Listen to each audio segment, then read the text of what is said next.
Hello everyone, welcome back to my channel. আমি সুজয়। আজকে এই ভিডিওতে আমরা কন্ডিশনাল স্টেটমেন্ট নিয়ে কথা বলবো। পাইথনের কন্ডিশনগুলো কিভাবে কাজ করে আমরা সেটা একটু দেখে নেব। সেখানে আমরা একটা এক্সাম্পল দেখতে পাচ্ছি যেখানে লেখা আছে যে if it will rain today then we won't play cricket. অর্থাৎ আজকে যদি বৃষ্টি হয় তাহলে আমরা ক্রিকেট খেলবো না। এখানে না খেলার পেছনে মেইন রিজনটাকে অবশ্যই এই বৃষ্টি হওয়াটা। বৃষ্টি হলেই আমরা ক্রিকেট খেলতে পারবো না। তাহলে আমরা বলতে পারি না এটা হলো মেইন কন্ডিশন এখানে। এই কন্ডিশনটা হওয়ার কারণেই আমরা খেলতে পারছি না। কিন্তু এই কন্ডিশনটা যদি স্যাটিসফাই না করে বা সত্য না হয়, তাহলে আমরা কি খেলতে পারবো না?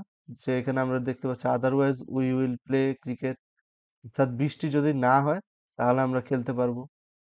সেক্ষে সেক্ষেত্রেও এখানে আদারওয়াইজ বা আ তাছাড়াও যে একটা অপশন থাকে সেইটাকে আমরা কন্ডিশন হিসেবে ধরে নেই। সো আমরা সিনট্যাক্স গুলো একটু দেখে নেব পাইথনে।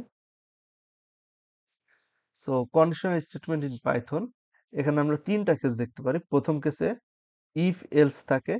ইফ এর মধ্যে আমরা একটা কন্ডিশন দেই ফার্স্ট ব্র্যাকেটের মধ্যে বা প্যারেনথেসিসের ভিতরে, দেন একটা কোলন দেই, তারপর ইনডেন্টেশন দেই। ইনডেন্টেশন কি জিনিস? এখানে যে একটা ফাঁকা স্পেস দেখা যাচ্ছে, এই ফাঁকা স্পেসটাকে আমরা বলতে পারি ইনডেন্টেশন। সো ইনডেন্টেশন দেওয়ার পর আমরা কাজ করতে পারি বা প্রিন্ট করতে পারি যে আমরা আজকে খেলতে পারবো কি খেলতে পারবো না, এরকম। আর যদি খেলতে না পারি বা কন্ডিশনটা যদি স্যাটিসফাই না করে, তাহলে আমরা এলসে চলে যাব। ওই যে একটু আগে শিখলাম না যে আদারওয়াইজ বা অন্য অপশন একটা থাকে, সেই অন্য অপশনটা হচ্ছে এই এলস। এলসে গিয়ে আমরা স্টেটমেন্টটা প্রিন্ট করব। সো আমরা একটা এক্সাম্পল দেখে আসি। আমরা একটা এক্সাম্পল নিতে পারি যে আমরা 18 বছরের উপরে হলে আমরা ভোট দিতে পারবো, আর যদি 18 বছরের নিচে হই তাহলে আমরা ভোট দিতে পারবো না। এই ক্ষেত্রে আমরা কন্ডিশনটা কিভাবে সাজাতে পারি সেটা আমরা দেখে নেব। প্রথমে আমরা একটা ভেরিয়েবল নিয়ে নেব, এজ ইকুয়ালস টু 20। দেন আমরা কন্ডিশন দেব if age age greater than equal 18। অর্থাৎ 18 এর চেয়ে বড় বা তার সমান হলে আমরা একটা কোলন দেব, দেন একটা ইন্ডেন্টেশন। এখানে কিন্তু একটা ফাঁকা স্পেস চলে এসেছে, এখানে কিন্তু 4টা স্পেস চলে এসেছে। সো আমরা ইন্ডেন্টেশনটা দেবো কিভাবে? এখানে ক্লোন দেওয়ার পর একটা এন্টার প্রেস করব, তাহলে আমাদের ইন্ডেন্টেশনটা চলে আসবে। এখন এর মধ্যে আমরা লিখতে পারি print you can vote, you can vote.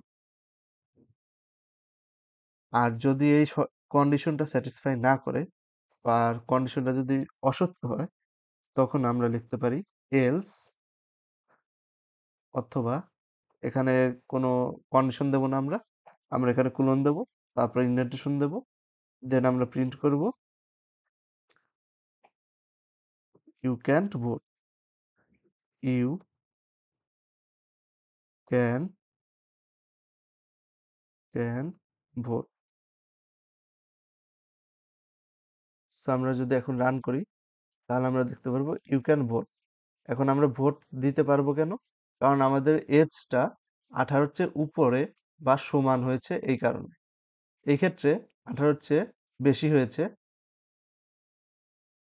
সেই জন্য আমরা ভোট দিতে পেরেছি।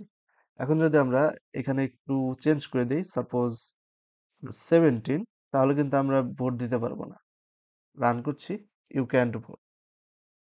এই কন্ডিশনটা স্যাটিসফাই করছে না দেখে আমরা আদারওয়াইজ এর এই এলস কন্ডিশনটায় চলে যাচ্ছি যে ইফ যদি কন্ডিশনটা হয় ভালো, না হলে আমরা এলসে যাব।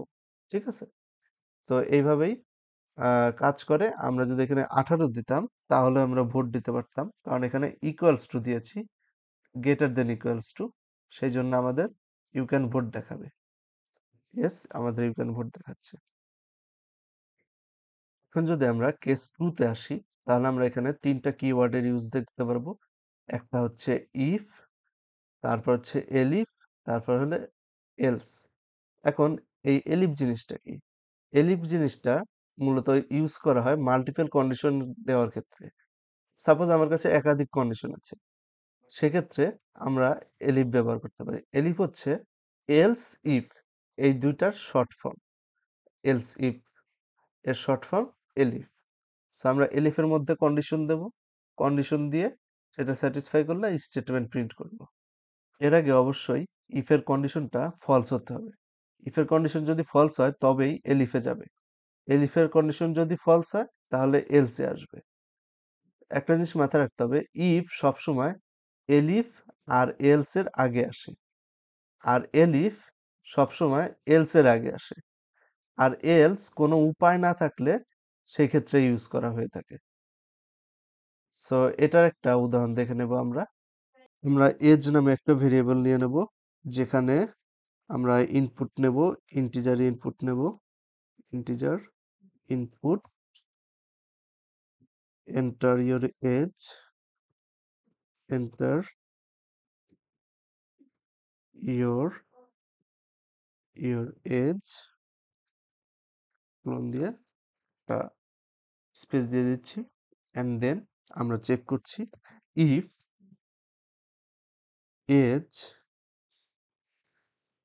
গ্রেটার দেন 18, দেন আমরা কোলন ইউজ করব, ইন্ডেন্টেশন দেব, দেন প্রিন্ট করব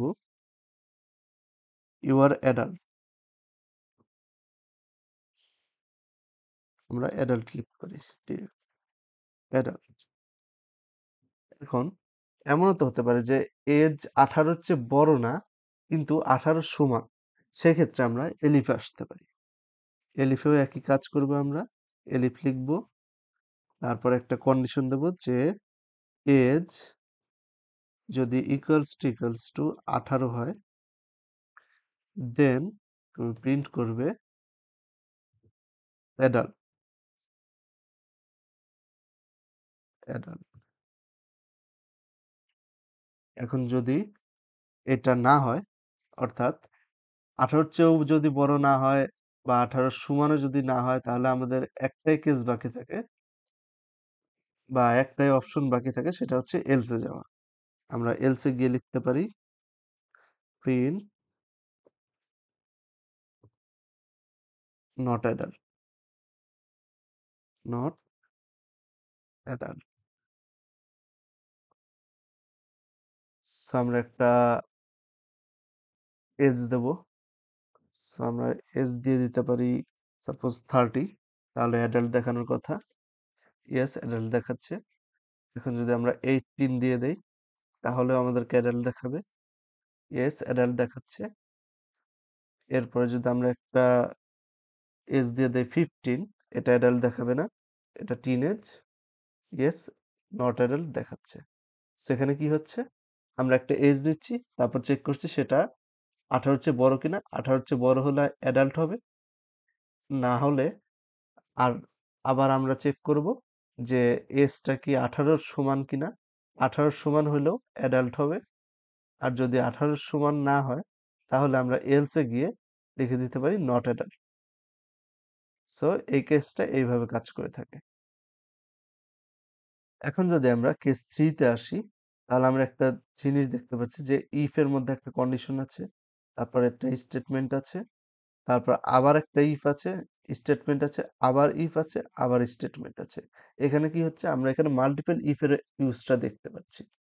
সাপোজ আমাদের কাছে একটা কন্ডিশন দেওয়া আছে, যেটা কিনা আমাদের মাল্টিপল টাইম চেক করতে হবে। সেক্ষেত্রে আমরা ইফ এর বারবার ব্যবহার করতে পারি। সাপোজ আমরা একটা কন্ডিশন নিলাম, যেটা ইফ এর মধ্যে দিলাম, তারপর স্টেটমেন্টে গেল। স্টেটমেন্ট যদি ট্রু হয় তারপরেও ইফে যাবে। এখানে কিন্তু এলস ইফ বা এলিফ ব্যবহার করিনি যে এলিফে যাবে না। এই এলিফে কিন্তু যেত না, কারণ ইফের কন্ডিশনটা স্যাটিসফাই হলে এখানে স্টেটমেন্টেই কাজ শেষ, এই এলিফে আর যাওয়ার প্রয়োজন হতো না। কিন্তু ইফের পর যদি ইফ থাকে তাহলে ইফের পরের ইফটাও চেক করতে হবে। সো এখানে কন্ডিশন যদি স্যাটিসফাই করে তাহলে আমরা স্টেটমেন্ট দেবো, অ্যান্ড দেন আবার কন্ডিশনটা চেক করব, ইফের কন্ডিশনটা, দেন আবার স্টেটমেন্ট দিতে থাকবো। এভাবে যতক্ষণ পর্যন্ত ইফ থাকবে ততক্ষণ পর্যন্ত আমরা কন্ডিশনটা স্যাটিসফাই করে কিনা দেখতে থাকবো। সো আমরা এটারও একটা এক্সাম্পল দেখব। সো আমরা এই কেসটার ক্ষেত্রে একটা এক্সাম্পল দেখে নিতে পারি। এখানে আমরা এলিফের জায়গায় ইফ বসাবো। এখানে আবার একটা কন্ডিশন দেব, ইফ কন্ডিশন।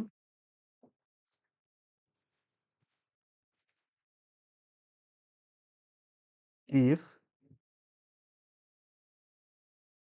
এজটা যদি গ্রেটার দেন 65 হয়, আর এটা যদি গ্রেটার দেন 25 হয়, তাহলে আমাদের কি আসে? এখানে আমরা লিখতে পারি ইয়াং অ্যাডাল্ট, ইয়াং অ্যাডাল্ট। আর আমরা এখানে লিখতে পারি senior citizen, senior citizen. So এটাকে যদি আমরা এখন রান করে দেখি, তাহলে আমরা এমন একটা এজ দেবো যাতে প্রত্যেকটা ইফ কন্ডিশন চেক করতে হয়। সাপোজ আমরা যদি দেই 58, তাহলে এটা সেকেন্ডটা পর্যন্ত চেক করবে, সেকেন্ড ইফ পর্যন্ত। সেখানে আমাদের দুইটা আউটপুট দেখাচ্ছে, অ্যাডাল্ট, ইয়াং অ্যাডাল্ট। মানে কি, এখানে প্রথমে ইফে গিয়ে চেক করছে যে এজটা 18 উপর কিনা। হ্যাঁ, 58 18-র চেয়ে বড়, সেহেতু একটা প্রিন্ট করেছে অ্যাডাল্ট। এখন আবার সে ইফ দেখেছে, সেজন্য আবার আর একটা কন্ডিশন চেক করেছে যে এজটা কি আবার 25 এর চেয়ে বড় কিনা। হ্যাঁ, 58 25 এর চেয়ে বড়, সেহেতু এটা প্রিন্ট করেছে ইয়াং অ্যাডাল্ট। আর এটা যদি আমরা থার্ড লাইনেও চেক করতে চাই, তাহলে আমরা একটা এজ দিয়ে দিতে পারি, সাপোজ 72। তাহলে এটা আমাদের তিনটা আউটপুট দেবে। এই যে তিনটা আউটপুট দেখাচ্ছে, adult, young adult, senior citizen. So আমরা এইভাবে ইফের কন্ডিশনগুলো ইউজ করে থাকতে পারি। আজকের ভিডিও এই পর্যন্তই। আমার ভিডিওটা যদি ভালো লেগে থাকে, প্লিজ সাবস্ক্রাইব করুন, লাইক করুন, শেয়ার করুন এবং প্রচুর প্রচুর কমেন্ট করুন। Thank you so much.